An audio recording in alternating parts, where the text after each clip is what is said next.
নমস্কার সবাইকে, welcome to my blog. আর আজকে মঙ্গলবার দিনের সকাল, আর আজকে কিন্তু সকালবেলা একটু তাড়াতাড়ি উঠে গেছি, মানে ওই 6:45টার দিকে অ্যালার্ম দিয়েই রেখেছিলাম যে উঠবো বলে। আর উঠেই সোজা এসে গেছি রান্নাঘরে। আসলে আজকে কিয়ানের ভর্তি আছে স্কুলে, তো আমি সকালবেলা প্রথমে সমস্ত কাজ সেরে স্কুলে যাব, ওকে ভর্তি করাবো, তারপরে আমি আমার স্কুলে যাব। মানে পুরো সমস্ত কিছুই কিন্তু আমার 11টার মধ্যে শেষ করতে হবে। তো সেই টার্গেট নিয়ে একটু সকাল সকাল ওঠা। আর তার সাথে সাথে তোমাদেরকে আরেকটা কিছু আমি জানাতে ভুলেই গেছি, যে আজকে আরেকটা কিন্তু স্পেশাল ডে। সেটা হলো গিয়ে আজকে আমার অ্যানিভার্সারি। যদিও ওই স্পেশাল ডেটা শুধু ওই নামেই, কারণ স্পেশাল কিছুই হচ্ছে না। আসলে যেহেতু কিয়ানের বাবা এখানে থাকে না, তো আমরা ওইভাবে করে আর কোনো কিছুই আলাদা করে খুব একটা সেলিব্রেট করা হয়ে ওঠে না। আর এই বছর আমাদের 10th অ্যানিভার্সারি হচ্ছে। যদিও দেখতে দেখতে সময়টা কিভাবে চলে যায় বোঝাই যায় না। আর সমস্ত কিছু সময়ের সাথে সাথে যা হয় পরিবর্তন তো হয়েই থাকে। যা হোক, এই যে কথা বলতে বলতে সকালবেলা দেখলেই প্রথমে মুগ ডালটা বসিয়ে দিয়েছি ভাজতে। ভাজার পরে ওটাকে এক সাইডে জল ফুটিয়ে নিলাম, তো ওর মধ্যে সেদ্ধ বসিয়ে দিয়েছি। আর এই দিকে পনির বসাতে গিয়ে দেখছি পনিরগুলো যেহেতু ফ্রিজে রাখা ছিল, খুব বেশিক্ষণ বের করিনি। এটা কিন্তু একটু ভাজতে গিয়ে প্রবলেমই হয়। যেহেতু পনিরটা ভীষণ ভালো কোয়ালিটির, মানে একদমই সফট ছিল, তো আমি ভাবলাম যে ওটাকে বেশি নাড়াচাড়া দিয়ে লাভ নেই। ততক্ষণ আমি এইদিকে গরম জলের মধ্যে একটুখানি চারমগজ, পোস্ত আর কাজু কয়েকটা ভিজাতে দিয়ে দিয়েছি। ওইটা দিয়েই আজকে পনিরটা করব। আর প্রথমেই ভেবে নিয়েছিলাম আজকে সবটা একটু নিরামিষের মধ্যেই রাখবো, তো যার জন্যে যেহেতু মাছ করছি না, তো বেকার আর পেঁয়াজ রসুন দিয়ে কিছুই করব না, পুরোটাই কিন্তু নিরামিষ রান্নাই করছি।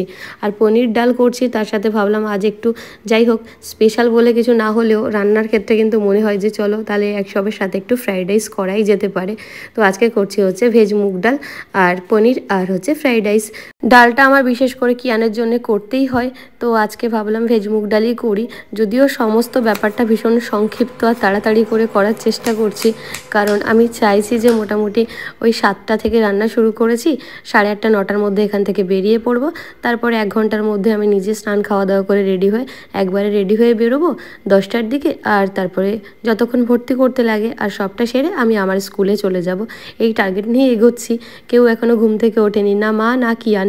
আমি একা একাই উঠে সকালবেলা রান্নাবান্না শুরু করে দিয়েছি। আর মুগ ডালের জন্য এই যে প্রথমে ফোড়নটা একবারে দিয়ে দিয়েছি, তারপরে সবজিগুলো ভেজে একটু আদা গ্রেট করে দিয়েছি, আর এর মধ্যে সামান্য একটি জিরে গুঁড়ো দেবো, ব্যাস।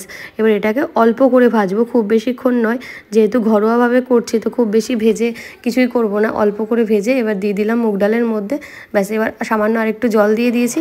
এবার এটা কিছুক্ষণ ফুটলেই হয়ে যাবে। আর তার মধ্যে কয়েকটা কড়াইশুঁটিও দিয়ে দিলাম। আর পনিরের মধ্যে একটুখানি আলুও দেবো, যেহেতু কিয়ান যদি খায় তো ওকে আলুর দম বলে এটাকে চালিয়ে দেবো। আর এই যে দেখো না, দেখতে দেখতে কিন্তু কেমনভাবে 10টা বছর কেটে গেল। মনে হয় এই তো সেদিন বিয়ে হলো, তার মধ্যে আবার ছেলে হয়ে গেল, এতটা সময়ও চলে গেল। আসলে সময় ভীষণ তাড়াতাড়ি চলে যায়। আর সম্পর্কটা সবসময় একরকম যায় না, কখনো টক মিষ্টি ঝাল সব মিলেই কিন্তু চলে। তবে হ্যাঁ, তিতোটা এখনও হয়নি, যার জন্য সম্পর্কটা এখনও ঠিকঠাক আছে। তেতো ভাবটা চলে আসলেই তখন ভীষণভাবে প্রবলেম হয়ে যায়। আর এই 10টা বছরে কখনো কিয়ানের বাবার সাথে একসাথেও থেকেছি, কখনো আলাদাও থেকেছি, কখনো শ্বশুরবাড়িতে, কখনো বাপের বাড়িতে, কখনো ইটালিতে থেকেছি, আবার কখনো বহরমপুর। মানে আমার 4টে জায়গা চেঞ্জ হয়েছে, তাও মোটামুটি দীর্ঘ সময়। কোথাও 1.5 বছর, কোথাও 2 বছর, কোথাও 5 বছর। আর যেখানেই থেকেছি সেই জায়গাটাকে যখন নিজের মতো করে গুছিয়ে নিয়েছি, তখন আবার সেই জায়গা থেকে আবার আরেক জায়গা, এই করে করে চলছে। যা হোক, ভবিষ্যতে জানি না আবার কোন কোন জায়গা চেঞ্জ হবে। আর এখন যখন সেগুলো ভাবি, তখন ভাবি যে কেমন একটা জীবন কাটিয়েছে, কোথাও এই জায়গাতে, কোথাও ওই জায়গাতে, কোথাও এখানে একরকম, ওখানে আরেক রকম, সবটাই মানিয়ে নিয়েছি। আসলে কিছু কিছু সময় না আমাদেরকে মানিয়ে নিতেই হয়। আর আমরা যেটা যত তাড়াতাড়ি একটু মানিয়ে নিতে পারবো, তত কিন্তু নিজের জন্যই ভালো। তবে মানিয়ে নেওয়া আর মেনে নেওয়া দুটো ব্যাপার সম্পূর্ণ আলাদা। কোনটা তুমি মানিয়ে নেবে আর কোনটা তুমি মেনে নেবে, সেটা কিন্তু নিজের ওপর নির্ভর করে। সবটা যে মানিয়ে নিয়ে মেনে নিয়ে থাকতে হবে তেমনও কোনো ব্যাপার নয়। কারণ সম্পর্কের ক্ষেত্রে যখন তুমি একটা মানুষের সাথে থাকতে শুরু করবে বা একটা নতুন জায়গাতে যাবে, তখন কিন্তু অনেক কিছু পাল্টে যায়। সুতরাং কিছুটা তো নিজেকে মানিয়ে নিতে হয়, তবে তাদের সাইড থেকে কি ফিডব্যাক থাকে সেটাও দেখার থাকে। শুধু নিজেই মানিয়ে নিচ্ছি, মেনে নিচ্ছি, অন্যেরা কিছুই করছে না, সেক্ষেত্রে ভীষণভাবে থাকাটা মুশকিল হয়ে যায়। কারণ সম্পর্কটা শুধু একজনের নয় বা একজনেরই দায়িত্ব থাকে না পুরোপুরি মানিয়ে নেওয়ার, তো সবটা মিলেমিশেই চলে। যাই হোক, এতক্ষণ বাদে আমি এখন 1 কাপ চা নিয়ে বসছি, কারণ সকাল থেকে রান্না অনেকটা এগিয়ে নিয়েছি। নিয়েছি। এখন 1 কাপ চা নিয়ে ওই মিনিট 5-এর জন্য একটু বসা। আর চা খেয়ে এসে দেখলাম যে পাত্রটায় আমি জল বসিয়েছিলাম ওটা মনে হলো ছোট হয়ে যাবে, তো আমি সব জলটা এইটাতে শিফট করে এখানে কিন্তু ভাতটা বসিয়ে দিয়েছি। আর একটু নুনও দিয়েছিলাম, সেটা দেখানো হয়নি। এবার ফ্রাইড রাইসের মধ্যে যে সবজিগুলো দেবো সেগুলোকে কেটে নিচ্ছি তাড়াতাড়ি করে। এই একটুখানি গাজর, একটুখানি বিনস, আর সাথে অল্প একটু ক্যাপসিকাম দেবো। যদিও কিয়ান এই সমস্ত কিছুই খায় না, ওকে পুরোটা বেছে দিতে হবে, সেই জন্য সবজির পরিমাণটা অল্পই দিচ্ছি, কারণ সবজি থাকলে আবারও সেগুলো খেতে চাইবে না। আর এদিকে আমার পনিরটা পুরোপুরি রেডি হয়ে গেছে। তো লাস্টে একটু গরম মশলা গুঁড়ো আর একটুখানি ঘি দিয়ে এটাকে বন্ধ করে দিয়েছিলাম। এবার ফ্রাইড রাইসের সবজিটা আমি এদিকে ভাজতে বসিয়ে দিয়েছি। দেখো প্রথমে যেহেতু গাজরটা একটু শক্ত, তো ওটা আগে দিয়েছি। আর ততক্ষণ ভাতটা আমার 90% হয়ে গেছিলো, তাই জন্য পুরোটা জল ঝরিয়ে আবার পাত্রের মধ্যে রেখে দিয়ে এর মধ্যে কিছুটা চিনি দিয়ে দিয়েছি। আর গরম ভাতে এভাবে চিনি দিয়ে দিলে চিনিটা কিন্তু খুব তাড়াতাড়ি মিলে যাবে, তো খুব বেশি ঝামেলা করতে হয় না।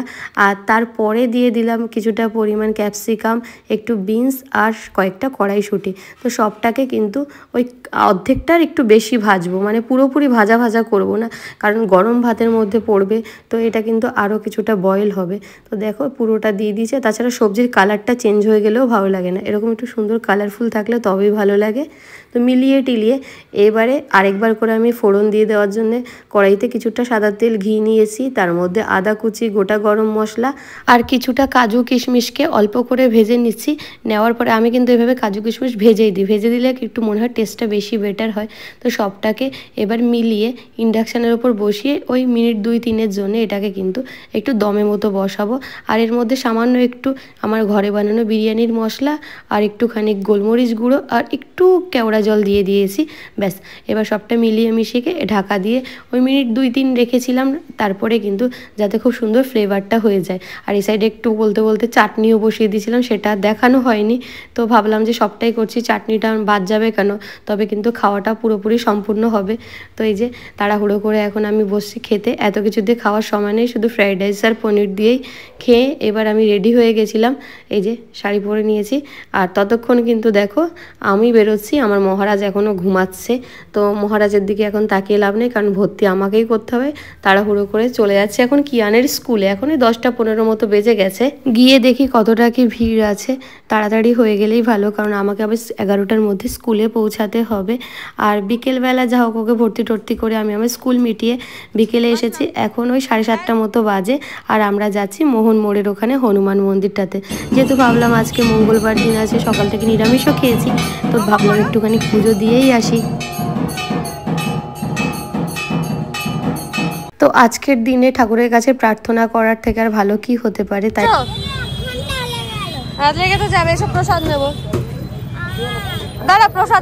আর সব শেষে প্রসাদ নিয়ে আমরা বাড়ির দিকে আসছি। আর ঈশ্বরের কাছে এটাই চাইবো আমরা যেন সারা জীবন এরকম একসাথে সুন্দর করে থাকতে পারি। তো আজকের ব্লগটা এখানে শেষ করছি, দেখা হবে অবশ্যই পরের ব্লগে। ততক্ষণ